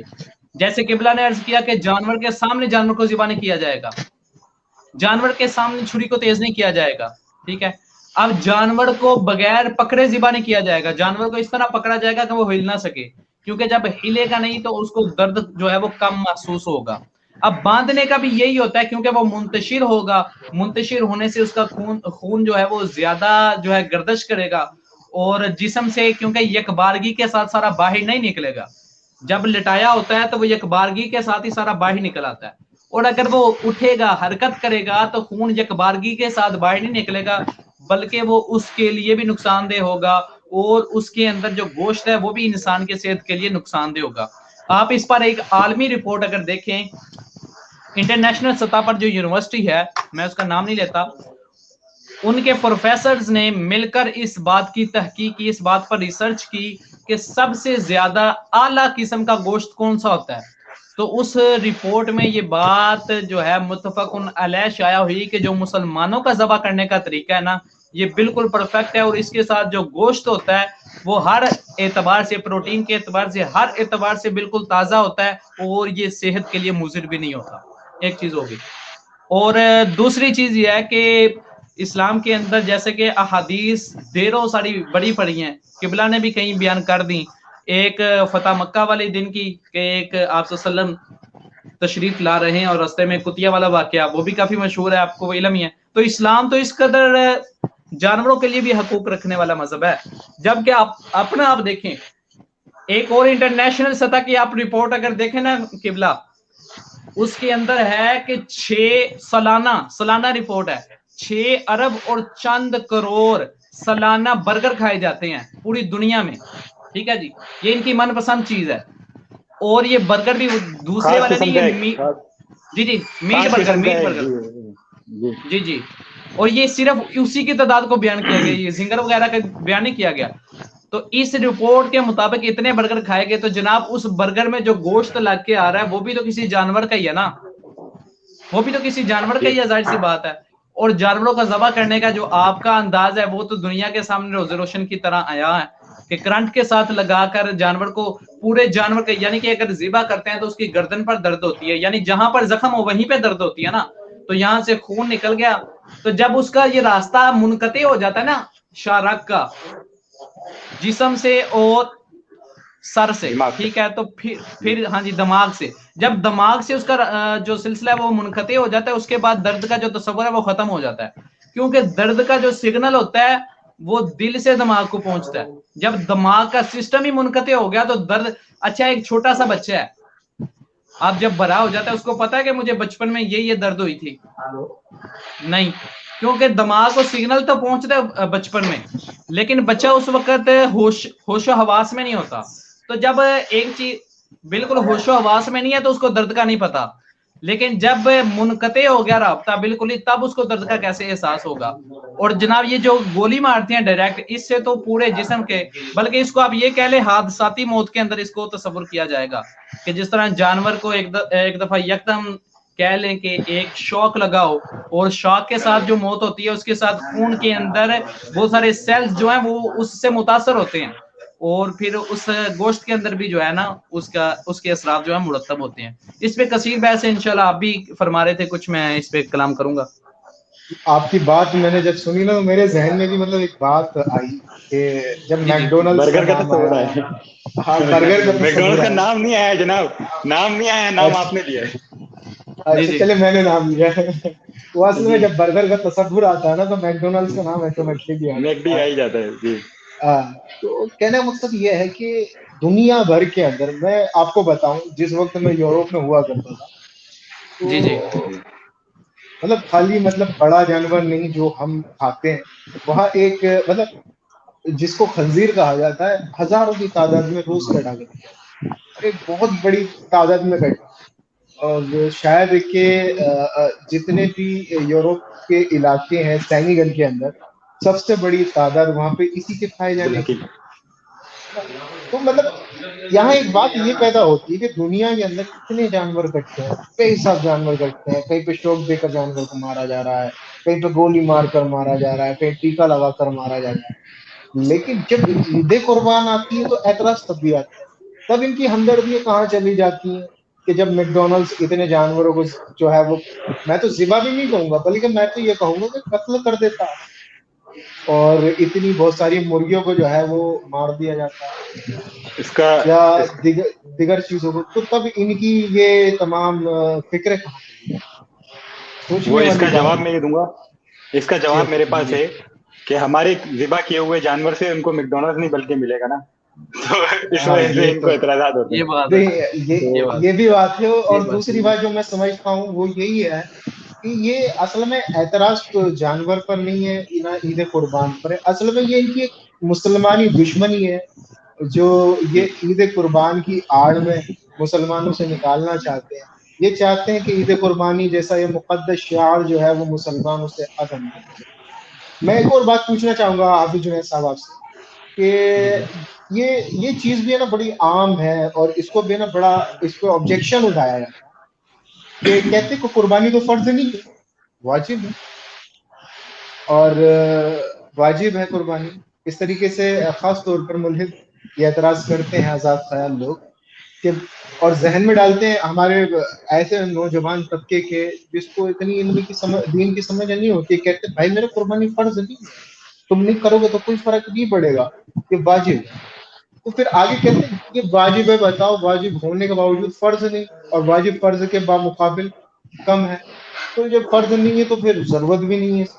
لیکن اس کے باوجود بھی اتنی کثیر تعداد میں قربانی کرنا، کیا یہ جانوروں کی نسل کو ختم کر دینا نہیں ہوگا؟ کیا اس طریقے سے جانور ختم نہیں ہو جائیں گے یا مطلب کم نہیں ہو جائیں گے؟ تو اس متعلق آپ کیا کہتے ہیں ارشاد فرمائیں. جی سب سے پہلے چیز جانوروں کی نسل کے اعتبار سے تو اگر اس کے اوپر بھی اگر وہ تھوڑی سی ریسرچ کریں تو ان کو اس بات کا علم ہو جائے گا کہ عید قربا کے موقع پر مسلم کنٹریز میں جو جانور ہیں ان کی کمی نہیں ہوتی بلکہ کثرت ہوتی ہے، اور یہی ہے حق ہے. بلکہ ضرورت سے بھی زیادہ ہوتی ہے، ہر سال ضرورت سے بھی زیادہ. اور اسی کے برعکس آپ اگر دیکھیں یہ جو چیزوں کا شکار وغیرہ کرتی ہیں جنگلات میں جا کر، ایمیزون کے جنگلات ہو گئے یا افریقہ کے جا کر، اور ان کی سالانہ رپورٹ شائع ہوتی ہے ہر سال کہ جناب اس سال اس جانور کا فقدان ہو گیا، یہ جانور اب نہیں پایا جاتا. اس کی وجہ کیا؟ یار فلاں بندہ گیا تھا، اس نے شکار کر لیا، تو اس نسل کے جاندار پہلے ہی بہت کم تھے، تو اس نے بھی شکار کر لیا اور مزید اور بندے گئے انہوں نے شکار کر لیا، لہٰذا اس کی جو نسل ہے نا وہ اب خطرے میں پڑ گئی ہے. ہر سال یہ رپورٹ ایک شائع ہوتی ہے. تو جناب اگر سالانہ قربانی کرنے سے یہ جو جانور ہیں ان کی نسل ختم ہونا ہوتی تو اب تک تو ہو چکی ہوتی، کیونکہ یہ آج کی شروع نہیں ہوئی، یہ 1400 سال سے چلتی ہوئی آ رہی ہے اور مسلسل ہو رہی ہے بغیر رکے. بالکل. اسی طرح ہے نا. تو اصل معاملہ یہ ہے ان کی نسل کم کیوں نہیں ہوتی؟ اس کی یہ وجہ ہے کہ جس قادر مطلق نے قربانی کا حکم دیا ہے تو وہ حکم تب ہی دے گا جب ایک چیز بھی پرووائڈ کرے گا. مثال کے طور پر اللہ رب العزت نے مسلمان کے اوپر زکوٰۃ کو لازم کب کیا؟ جب وہ صاحب نصاب ہو جائے. یعنی اللہ نے پہلے اسے اتنا مال عطا کیا اور مال عطا کرنے کے بعد کہا کہ جناب اب آپ زکوٰۃ دو، ہمارے دیے ہوئے مال سے. قرآن مجید کے الفاظ ہیں ہمارے دیے ہوئے مال سے زکوٰۃ ادا کرو. تو جانوروں کی نسل کشی تو تب ہو کہ جب کوئی سالانہ رپورٹ میں یہ بھی بات شائع ہو کہ جناب اس سال جو ہے بھیڑ کی جو ہے وہ تعداد بہت کم ہو گئی ہے، یا جو گائے وغیرہ ہے، بھینس وغیرہ ہے، ان کی جناب نسل بہت زیادہ خطرے میں پڑ چکی ہے، اگر ان کو ذبح کیا گیا تو آئندہ ان کی نسل ختم ہونے کا خدشہ ہے. کوئی ایک رپورٹ ہمیں دکھا دے پوری دنیا میں کہیں پر شائع ہوئی ہو، بلکہ ہم ان کو دکھا دیتے ہیں کہ ان کے کتنے جاندار، کئی سانپ ایسی قسموں کے ہیں جن کی جانداریں یہ کہتے ہیں جناب کہ ان کی نسلیں اب خطرے میں ہیں یا یہ مفقود ہو چکی ہیں، ملتی نہیں ہیں، اور جو چند ایک ہیں ان سے ٹرانسلیٹ کر کے وہ ان کی نسل کو بڑھانے کی کوششوں میں لگے ہوئے ہیں. لیکن جب یہاں پر یہ معاملہ دیکھا جائے تو یہاں پر ان کو نسل کم ہوتی کیوں نظر نہیں آتی؟ اس کی وجہ یہی ہے کہ جس مالک نے حکم دیا ہے تو وہ چیز بھی وہی خود ہی پرووائڈ کرے گا. ٹھیک ہے قبلہ. اور اس کے علاوہ کوئی اور سوال تھا ساتھ؟ جی لگ بھگ جو بھی مجھے پوچھنا تھا میں لگ بھگ پوچھ چکا ہوں. عام طور پر یہی سوالات اٹھتے ہیں جس کے آپ نے جواب دیے. آخری سوال ہمارے سادی صاحب سے اس محفل کا آخری سوال، کیونکہ لگ بھگ 1 گھنٹہ ہونے کو ہے اور حضرت کے جی یہاں جی پہ قبلہ. وقت مغرب بھی ہے. ہم لوگ تو آرام سے عشاء سے فارغ ہو کر بیٹھے ہوئے ہیں. حضرت کے یہاں جی وقت جی مغرب ہے. غالباً قبلہ وقت مغرب ہے نا؟ جی جی مغرب کا. ہاں تو آخری سوال، اس کے بعد انشاءاللہ ہم اختتام کرتے ہیں اس کا. ایک سوال یہ ہوتا ہے، سوال مطلب میں نے جب سوال سنا تو مجھے یہ سوال بچکانا بھی لگا اور ایک عجیب سا لگا، لیکن میں پھر بھی عرض کر دیتا ہوں. مطلب وہ یہ کہ اعتراض کرتے ہیں اور کرنے میں کیا کہتے ہیں کہ بھئی تم لوگوں کا کیا طریقہ ہے کہ بکرا کرتے ہو تو ایک ہی حصہ ہوتا ہے اس میں، لیکن بڑا کرتے ہو تو اس کے اندر زیادہ حصے ہوتے ہیں. تو بہتر یہ ہے کہ تم بھائی اگر تمہیں قربانی کرنی ہے تو بکرا نہ کرو، بڑا کر لو، جی اس میں زیادہ حصے ہوں گے، زیادہ لوگ نمٹ جائیں گے. تو اس کے بارے میں کیا ارشاد فرمائیں گے رہنما کریں؟ دیکھیں بسم اللہ الرحمن الرحیم. اس کے لیے مجھے یہ سوال جب میں نے سنا تو مجھے حیرانی نہیں ہوئی، کیونکہ میرے ذہن میں بھی یہ اعتراض یہ سوال رہا ہے. اور اس کا جواب جو میں نے کہیں پڑھا نہیں، میں خود جو میرے سمجھ میں آیا غور و فکر کے بعد وہ یہ سمجھ میں آیا کہ دیکھیں قربانی کا کانسیپٹ ہے فقراء اور مساکین کی مدد. فقراء اور مساکین کی مدد یہ قربانی کا کانسیپٹ ہے. تو اب دیکھیں ہم گائے ہے ایک بڑا جانور ہے، اونٹ ہے ایک بڑا جانور ہے، جب ہم اسے ذبح کرتے ہیں 7 لوگوں کی طرف سے اور 7 لوگوں میں وہ بٹ جاتا ہے، تو ان 7 میں ہر ایک کے پاس اتنا حصہ آتا ہے کہ وہ اپنے گھر والوں کے لیے بھی ذخیرہ کر سکے اور اس کا صدقہ و خیرات بھی کر سکے، فقراء اور مساکین میں بھی بانٹ سکے. بخلاف بکری کے کہ بکری کا اگر اس میں 7 حصے کریں تو بکری کا ایک بال بھی نہیں بچے گا کسی ایک کے بعد، مطلب صدقہ کرنے کے لیے. مطلب یہ ہے کہ بکری اور جو دمبا ہے اور جو بھیڑ ہے، ان کے اگر ان میں 7 حصے ہوتے تو پھر ہر ایک کے پاس اس قدر جاتا ہے کہ وہ 1 یا 2 وقت کے لیے حد سے حد 2 دن کے لیے کھانا پکا سکتا. کہاں وہ صدقہ کرتا، کہاں وہ مسکین و فقراء میں بانٹتا، کہاں وہ اپنے اقربا رشتہ داروں میں تقسیم کرتا. بخلاف اس کے کہ بکری میں ایک ہی حصہ رکھا جائے اور ایک ہی بندہ اسے قربان کرے. جب ایک ہی بندہ اسے قربان کرے گا تو اب اس کے پاس اتنا ہوگا کہ وہ اپنے پاس بھی رکھے اپنے گھر والوں کے لیے، اور چاہے تو رشتہ داروں میں بانٹے، چاہے تو وہ فقراء اور مساکین میں تقسیم کر دے. تو دونوں میں فرق اس وجہ سے رکھا گیا تاکہ جو قربانی کا کانسیپٹ ہے وہ برقرار رہے، اور جو نظر ہے قربانی میں اصل چیز جو مقصد ہے وہ برقرار رہے اور فقراء اور مساکین تک ان کا حق پہنچ سکے. جی جناب. ٹھیک ہے سر، آپ جی نماز جی ادا قبلہ. کر لیں. آگے کی گفتگو کو ہم اور حافظ صاحب مل کر چلا لیتے ہیں. آپ نماز ادا کر لیں. جی جناب بہت شکریہ. السلام علیکم وہ ورحمۃ سب اللہ. وہ پروگرام سے پہلے ہے. جی وعلیکم السلام. جی وہ پروگرام سے پہلے میں ضروری ہے. سمجھوں. جی جی وہ پروگرام سے زیادہ ضروری ہے. جی جی جی بالکل. جزاکم ٹھیک ہے. اللہ خیرا. جی قبلہ آپ یہ حضرت جو آپ بات ہو رہی تھی، جی جی جی جی وہ آپ کیا کہنا چاہیں گے اس بارے میں؟ آپ بھی اپنی رائے رکھیں تاکہ بات واضح ہو. جی وہ فرق تو قبلہ نے بیان کر دیا ایک اور 7 کا. اصل مسئلہ یہ ہے کہ بڑے جانور کے اندر 7 ہی کیوں رکھے گئے، 8 یا 10 کیوں نہیں رکھے گئے، یا زیادہ یا کم کیوں نہیں رکھے گئے، تعداد 7 ہی کیوں مقید کی گئی. تو دین اسلام کے اندر 7 کا ایک بہت زیادہ کہتے ہیں نا تجسسانہ عمل ہے. ہماری بہت ساری واللہ چیزوں یحب کے اندر، الابتراء. جی واللہ بہت ساری اللہ. چیزوں میں جی جی اس کے اندر ایک راز پوشیدہ ہے. ہر چیز میں 7 کا عدد آپ کو ملے گا. ہفتے کے دنوں کی تعداد آپ دیکھ لیں آپ کو 7 ملے گی. ہاں آپ زمین و آسمان کی تعداد دیکھ لیں آپ کو 7 ملیں گی. قرآن مجید کے منازل کو دیکھ لیں. اسی طرح آپ کسی بھی چیز کی گہرائی میں جاتے ہیں تو آپ کو بہت ساری جگہوں پر آپ کو یہ 7 کا عدد ملے گا. تو اس 7 کی عدد کے اندر کیا اسرار اور رموز ہے؟ انشاءاللہ اس پہ کسی دن طویل گفتگو کریں گے، کیونکہ ایک تو یہ موضوع بھی انشاءاللہ۔ نہیں ہے، اور جی تو یہ ویسے میں نے آپ اور کو بتایا کہ دین اسلام کا اس کے ساتھ کافی گہرا تعلق ہے۔ مجھے جو ایک بات سمجھ میں آتی ہے، مطلب کہ جی جی ہم اس کو اپنی طور پر لیں تو میرا ذہن جو کہتا ہے وہ یہ کہتا ہے کہ ہر شخص، مطلب مان لیں اگر کوئی مالک نصاب ہوتا ہے اور ایام قربانی میں اس کے پاس پیسہ آ گیا، وہ مالک نصاب ہو گیا، تو ہر کسی کی اتنی کیپیسٹی نہیں ہوتی ہے مالک نصاب ہونے کے بعد کہ وہ تنہا جو ہے وہ بکرا لے لے یا بکری لے۔ تو ایک ہم یہ بھی کہہ سکتے ہیں کہ بھئی ہر شخص اگر اس کو قربانی واجب ہے، وہ تنہا بکرا یا بکری نہیں لے سکتا، ہر شخص، کیونکہ جتنے بھی لوگ ہیں ہر کوئی اتنا صاحب استطاعت نہیں۔ لیکن جو ساتھ کا کانسیپٹ، جو ہمیں ایک طریقہ دیا گیا ہے، کانسیپٹ دیا گیا ہے ساتھ کا، تو اس کے اندر یہ ہوتا ہے کہ بہت سے لوگ ہوتے ہیں، 7 لوگ ہوتے ہیں، سب پہ تھوڑا تھوڑا پڑتا ہے، جبکہ وہ اگر بکرا کرتا ہے تو اس کے اوپر ہی سارا لوڈ آ جائے، 7 ہو گئے تو اس کا لوڈ جو ہے تھوڑا تقسیم ہو گیا۔ اب جب تقسیم جی ہو جی گیا تو اسے پریشانی نہیں ہو اور وہ بآسانی کر سکتا ہے۔ باقی جیسا کہ آپ نے کہا 7 کی عدد پہ انشاءاللہ گفتگو ہوگی۔ باقی ہمارے پاس کافی سوال آئے ہوئے ہیں، تو میں کر جی جی اسکرین پر لاتا ہوں، دیکھیں اور جواب دیں اس کے، تاکہ جو جن لوگوں نے سوال کیے ہیں تو وہ یہ نہ کہہ سکے کہ بھئی ہمارے سوالوں کی جواب نہیں دی گئی۔ یہ منیب علی صاحب نے سوال کیا ہے، کہا کہ دیگر ادیان والے کیا اپنی قربانی کھاتے ہیں؟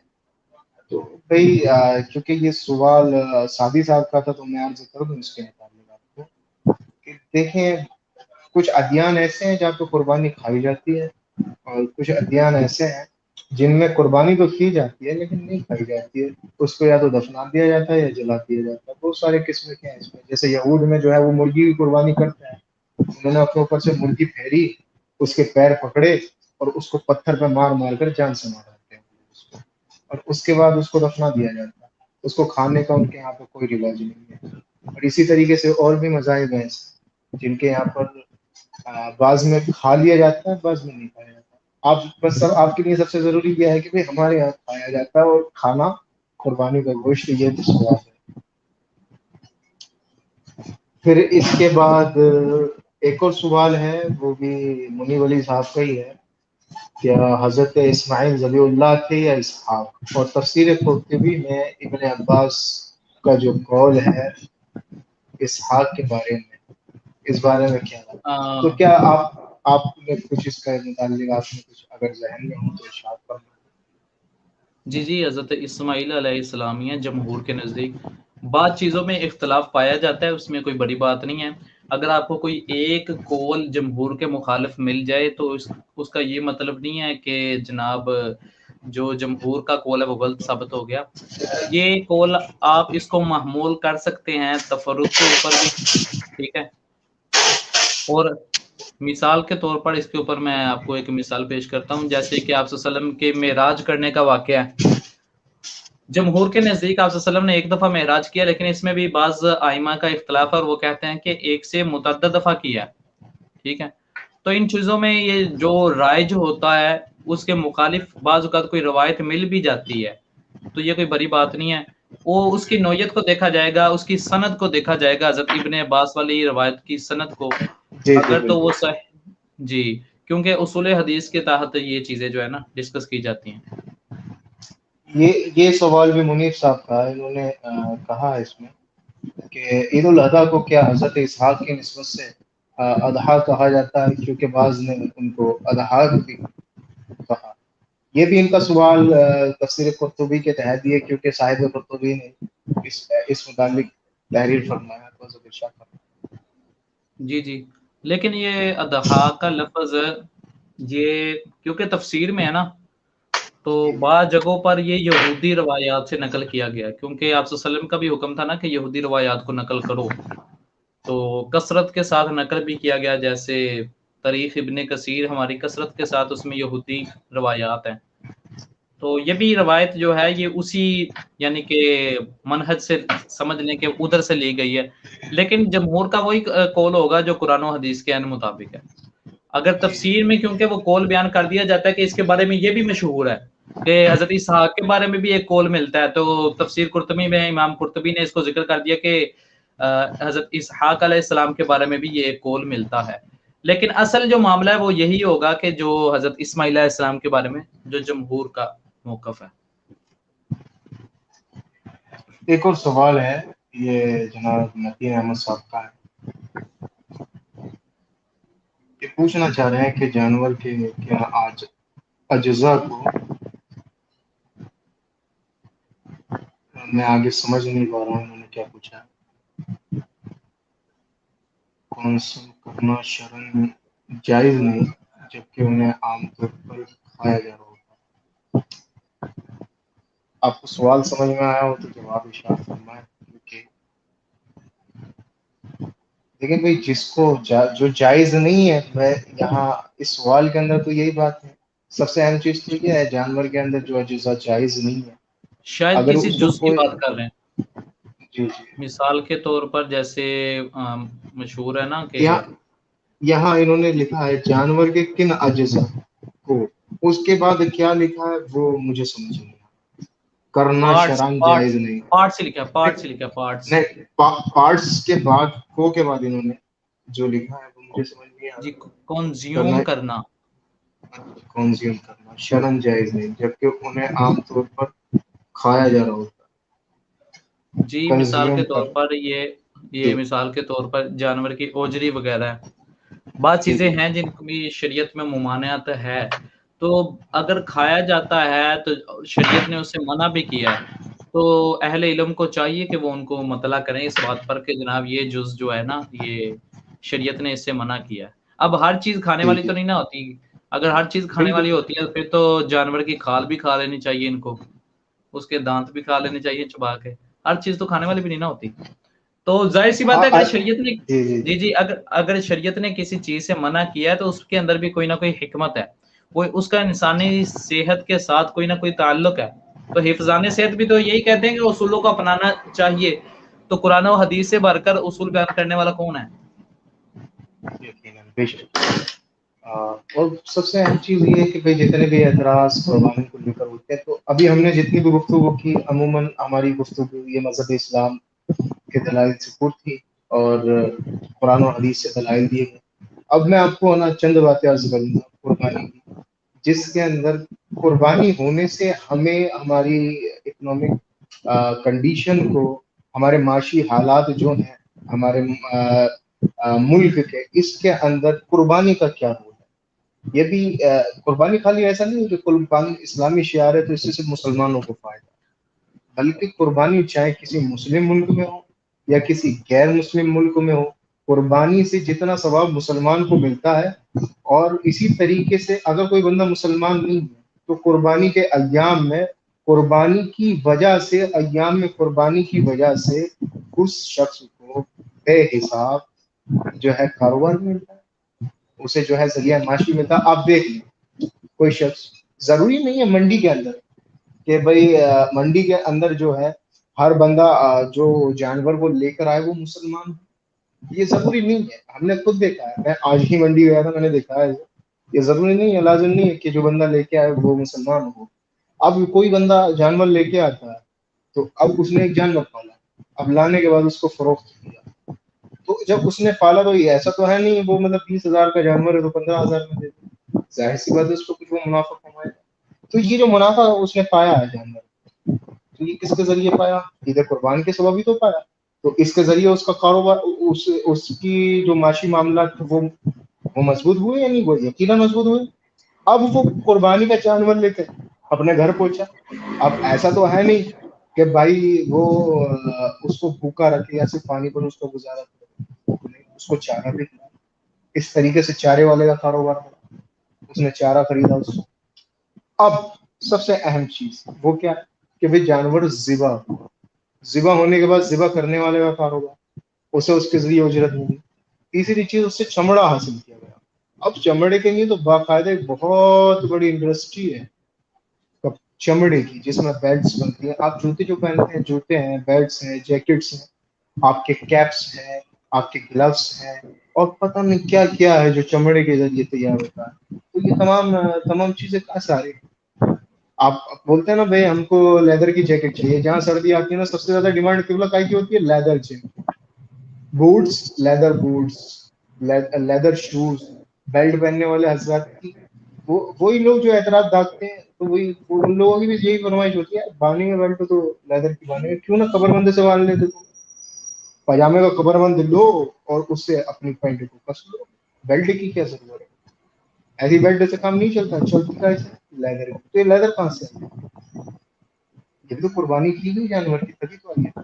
اکثریت یہ ہے کہ مان لیجیے قربانی سے کوئی بھی ملک ہو تو اس کے جو اکنامک حالات ہوتے ہیں وہ بڑھتے ہیں, کیونکہ جب روزگار بڑھے گا تو ملک کے حالات سدھریں گے, ملک کے حالات سدھریں گے تو جی ڈی پی بڑھیا ہوگی, اور جب جی ڈی پی بڑھیا ہوگی تو ظاہر سی بات ہے لوگوں کو سکون ملے گا, لوگوں کی زندگیاں بڑھیا ہوں گی, روزگار بڑھیا ہوں گے لوگوں کے. تو یہ جو باتیں میں نے آپ کے سامنے رکھی, یہ چند باتیں میں نے اس وجہ سے رکھی تاکہ آپ کو ایسا نہ لگے کہ بھئی ہم مسلمان ہیں تو ہم نے مسلمان ہونے کی وجہ سے اپنے دین کا دفاع کیا. ہم نے آپ کے سامنے اپنے مذہب کا دفاع نہیں کیا, ہم نے آپ کو وہ بتایا جو صحیح تھا, جو ضروری تھا, جو آپ کے سامنے جو ہے آپ کی آنکھوں پہ پردہ ڈالا گیا تھا, ہم نے اس پردے کو ہٹایا. اگر آپ ہوش کے ناخن رکھتے ہیں تو آپ تھوڑا ٹھنڈے دماغ سے سوچیں, کیا واقعی قربانی پیسے کا ضائع کرنا, کیا کسی جان کو قتل کر دینا؟ ایسا نہیں ہے. دیکھیے آپ اگر اپنے دانتوں کا جائزہ لیں, آپ نے قبلہ کبھی اس چیز پہ غور کیا ہے قربانی کے درمیان یا کبھی کسی چیز پر, بھینس کے دانت ہوں یا گائے کے دانت ہوں یا مطلب جو چارہ خور جانور ان کے دانتوں پہ غور کیا ہے کبھی آپ نے؟ ان کے دانت جی نوکیلے ہوتے ہیں یا نہیں ہوتے؟ نوکیلے نہیں ہوتے ان کے دانت. نہیں. ان کے دانت جو ہوتے ہیں نا عموماً ان کے دانت وہ اس اعتبار کے ہوتے ہیں کہ ان کو چارہ چبانا ہوتا ہے, لیکن اب اسی اعتبار سے آپ شیر کے دانت پہ, تو شیر کے دانت میں کیا ہے, شیر کے دانت نوکیلے ہوتے ہیں. چلے شیر کے دانت وہ دیکھے گا تو مشکل پڑ جائے گی, آپ کتے کے دانت لے لیں, ظاہر سی بات آپ نے کہیں دیکھا ہوگا تو آپ اس کو بآسانی دیکھ سکتے ہیں, اس کے نوکیلے ہوتے ہیں. آپ اس کو بھی نہ لیں, آپ انسان کے دانت لے لیں. ہمارے کچھ دانت جو ہیں وہ نوکیلے بھی ہوتے ہیں اور کچھ دانت ویسے بھی ہوتے ہیں, کیونکہ ہمارے جو دانتوں کا جو حلیہ ہے وہ اس لیول کا ہے کہ ہم سبزی بھی چبا سکتے ہیں اور ہم جو ہے گوشت بھی چبا سکتے ہیں. اب مان لیجیے جانور ذبح نہ کیے جائیں تو اتنی بڑی تعداد میں اگر جانور ذبح نہیں کیے جائیں گے, میں مطلب ایک دین سے ہٹ کر ایک بات یہ کہنا چاہتا ہوں, آپ اپنے ذہن میں خود لائیں, اگر مان لیجیے سپوز کریں عید قربان پر جو ہے نا جانور ذبح نہیں ہو, تو آپ کو معلوم ہے کہ جانوروں کی تعداد جو ہے وہ انسانوں سے بھی دگنی ہے, جانوروں کی تعداد انسانوں سے بھی زیادہ دگنی ہو جائے گی. یہ رب کا بہت بڑا احسان ہے, کیونکہ وہ چیزیں, وہ پروٹین, وہ کیلشیم اور وہ طاقت, وہ پاور جو ہمیں دیگر اجزاء سے, دیگر چیزوں سے نہیں ملتی ہے, رب العزیز نے وہ کچھ نہیں. اللہ تعالیٰ کا ایک نظام ہے, بندے کو اس کے نظام کے تحت چلنا ہے, جو بندہ اس نظام کے تحت چلے گا وہی کامیاب ہوگا. اب بھائی آپ کہیں جائیں گے تو آپ کو جانے کے لیے, اس جگہ پہ جانے کے لیے آپ کو ان راستوں کو طے کرنا پڑے گا جن راستوں سے جو ہے آپ اس منزل کو پائیں, تبھی آپ منزل کو پہنچ سکتے ہیں. اسی طریقے سے رب کا ایک نظام ہے, اگر آپ اس نظام کے تحت چلیں گے تو آپ دنیا میں بھی صحیح طور سے اپنی زندگی گزار پائیں گے, اور آپ اخروی طور پر بھی اپنی زندگی کو خوشگوار بنا پائیں گے. اور اگر آپ اس نظام کے تحت نہیں چلیں گے تو ظاہر سی بات ہے آپ یہاں تو پریشانیوں کا شکار رہیں گے, پھر اخروی سکون و آرام کا آپ تصور نہیں کر سکتے. تو بہرکیف قربانی پر جو بھی اعتراض کیے جاتے ہیں, حقیقت میں دیکھا جائے تو یہ اسلامی دشمنی کا نتیجہ ہے, ورنہ قربانی تو ایک ایسی خالص عبادت ہے جس کے ذریعے غریبوں کو رزق مہیا کرایا جاتا ہے, جس کے ذریعے ان لوگوں کو جن کو مہنگائی کے سبب مہینوں سالوں گزر جاتے ہیں گوشت کھائے ہوئے, ان کو گوشت کھانا مل جاتا ہے. اور وہ لوگ جن لوگوں کے پاس جو ہے مالی اسباب نہیں ہو پاتے, ان کا کاروبار بڑھ جاتا ہے, اور بہت سارے لوگوں کو قربانی کی صرف حالوں کے ذریعے سے ہی جو ہے بہت ساری چیزیں رقم کی شکل میں مل جاتی ہیں. تو قربانی کل ملا کر ہر فرد کے لیے قربانی میں فائدہ ہے. آپ کسی بھی اینگل سے سوچ لیں, آپ مذہبی اینگل سے سوچ لیں یا غیر مذہبی اینگل سے سوچ لیں, تو قربانی ایک ایسی سمجھ لیں ایک ایسا گفٹ ہے, آپ اس کو انہی لوگوں کی زبان میں ہم کہتے ہیں ایسا گاڈ گفٹ ہے, اس سے کوئی ایسا بندہ بچا ہوا نہیں ہے جس کو پروفٹ نہ ہوتا ہو, چارہ والا ہو یا بیچنے والا ہو, چاہے خریدنے والا ہو, چاہے اس کے اجزاء کو کھانے والا ہو, اس کے گوشت کو کھانے والا ہو, کوئی بھی بندہ ہو, ہر بندے کو اس سے فائدہ ہے. تو یہی چند باتیں تھی جو میں کہنا چاہتا تھا. مزید کچھ اگر ہمارے حافظ صاحب کہنا چاہتے ہیں تو ارشاد فرمائیں. انشاءاللہ اس کے بعد ہم اپنے اس پروگرام کا اختتام کرتے ہیں. جی جی قبلہ آپ نے تقریباً ساری گفتگو تو کر دی.